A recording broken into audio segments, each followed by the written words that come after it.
सुना ये शरीर से अभी बड़ी काम बा ये तो बुझा था कि बार कमर कर दिलिए तो पिया सो पानी जैसे मत कर रहे शरीर से बहुत हमने के अभी काम बा हां क्या जी देख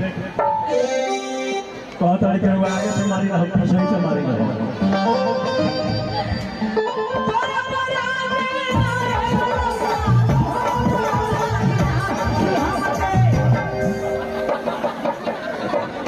ठीक बा मारो तारू जा सब जी पारा पारी सभी मार के लोग पटराई करी जगी रहियो बर्दाश्त करे नी जगी ना अब इंडियन कब क्या करेगा क्या है खाली पीछे करेगा के देरी बा जी जहां पीछे कराओ नी हां या पर बिछाना लेके भागे शुरू कर दो कर देंगे भैया तैयार वाली है ना हां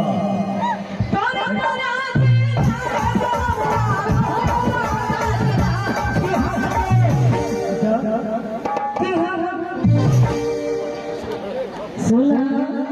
जवन काम करे से अच्छा लगी थोड़ो घर बढ़ाइया भी अच्छा लगी ना ना क्या जी गोते गोते एक को लहर चढ़ावा जाला ओबे तनी को पुना ना कर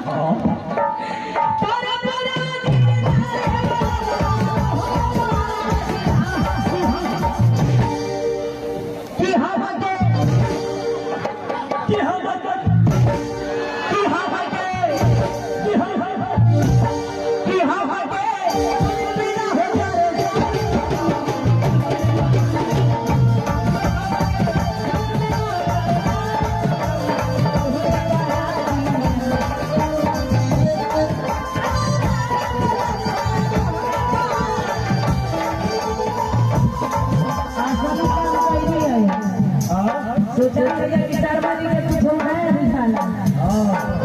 बाकी गलती का करो वो मारनी है लो गलती जगह मारनी है सोचा सब बीमारी के जाता